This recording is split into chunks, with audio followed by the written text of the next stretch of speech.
নমস্কাৰ এই মুহূৰ্তত আহি পৰিছে ৰাজ্যবাসীৰ কাৰণে কেইটামান ডাঙৰ খবৰ। আজি হৈছে 4 আগষ্ট। এনে ধৰণৰ খবৰবোৰ নিতৌ চাবৰ কাৰণে চেনেলটো সাবস্ক্ৰাইব কৰি ভিডিঅ'টোত এটা লাইক কৰি দিব। এই মুহূৰ্তত জনাই আছো ৰাজ্যবাসীৰ কাৰণে কেইটামান গুৰুত্বপূৰ্ণ খবৰ, কিয়নো এইবাৰ অৰুণোদয় আঁচনিৰ পৰা কিছুমান অযোগ্য হিতাধিকাৰীৰ নাম কৰ্তন কৰা হ'ব আৰু কিছু সময়ৰ পূৰ্বে চৰকাৰৰ তৰফৰ পৰা সেই জাননী আহি পৰিছে। কাৰ কাৰ নাম কৰ্তন কৰা হ'ব অৰুণোদয় আঁচনিৰ পৰা, সেই সবিশেষ ভিডিঅ'টোৰ মাধ্যমেৰে আপোনালোকক জনাই আছো। এই মুহূৰ্তত জনাই আছো ৰাজ্যবাসীৰ কাৰণে কেইটামান বিগ ব্ৰেকিং নিউজ। 4চকীয়া বাহন যদি আপোনাৰ আছে, আপোনাৰ ঘৰত যদি ফ্ৰিজ আছে, তেন্তে আপোনাৰ বাবে এই খবৰটো অতিকৈ জৰুৰী, কিয়নো অযোগ্য হিতাধিকাৰীৰ নাম চৰকাৰৰ তালিকাৰ পৰা কৰ্তন কৰা হ'ব, অৰুণোদয় আঁচনিৰ তালিকাৰ পৰা কৰ্তন কৰা হ'ব।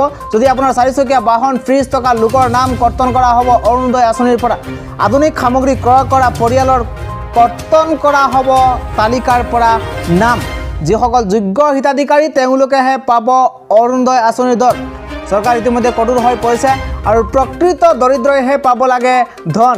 কিছু সময় পূৰ্বে চৰকাৰৰ তৰফৰ পৰা কোৱা হৈছে চৰকাৰ ইতিমধ্যে কঠোৰ হৈ পৰিছে, কিয়নো অযোগ্য হিতাধিকাৰীসকলৰ নাম তালিকাৰ পৰা কৰ্তন কৰা হ'ব আৰু চৰকাৰৰ তৰফৰ পৰা কোৱা হৈছে প্ৰকৃত দৰিদ্ৰইহে পাব লাগে অৰুণোদয় আঁচনিৰ ধন।